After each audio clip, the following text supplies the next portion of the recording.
عائشة رضی اللہ عنہ قالت عائشہ صدیقہ رضی اللہ تبارک و تعالی عنہ فرمائے قال النبی صلی اللہ علیہ وسلم نبی صلی اللہ علیہ وسلم فرمائے لا ہجرت بعد الفتح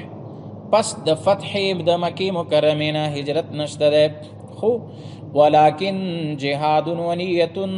لیکن جهاد و نیت چکم ده دا باقی ده اینی چې کله مکه مکرمه فتح شوه نو د هجرت سلسله په هغه ځای کې څه شوه یعنی داسې نه چې هجرت بیا نسته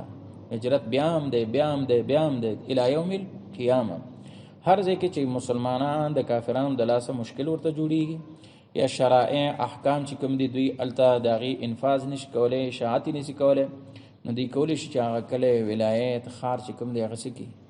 پرېږدي او څه وکړي خو دا هغه وخت کې چې کله مکه مکرمه فتح شوه نو نبی علیه السلام فرمایي چې اوس ولکن جهاد و نیت لیکن جهاد و نیت دا خو څه دی ځکه حدیث کې راځي که نه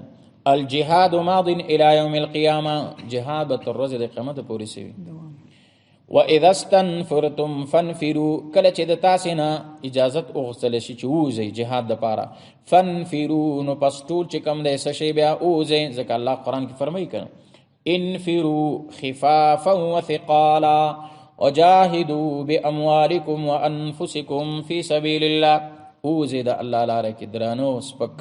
په مال په جان سره د الله په لاره کې څه وکړي جهاد وکړي نو په خبره ورسېږو نو کله چې طلب وشي که نه چې وځي جهاد ته نو بیا به وځي واذا استنفرتم کله چې طلب د وتلو وشي د تاسې نه چې جهاد ته وځئ فانفروا نو بیا څه وشئ وځئ جهاد دپاره ښه ومعناه معنا د دې مخکې حدیث وشئ وځئ جهاد دپاره ښه ومعناه معنا د دې مخکې حدیث دا ده لا هجرت من مکه اوس د مکې نه هجرت نشي کولی هغه وخت کې د مکې نه هجرت خو کېده که نه چې نبي علیه السلام چیرې و مدینه منوره کې و مکه لا فتح نه وه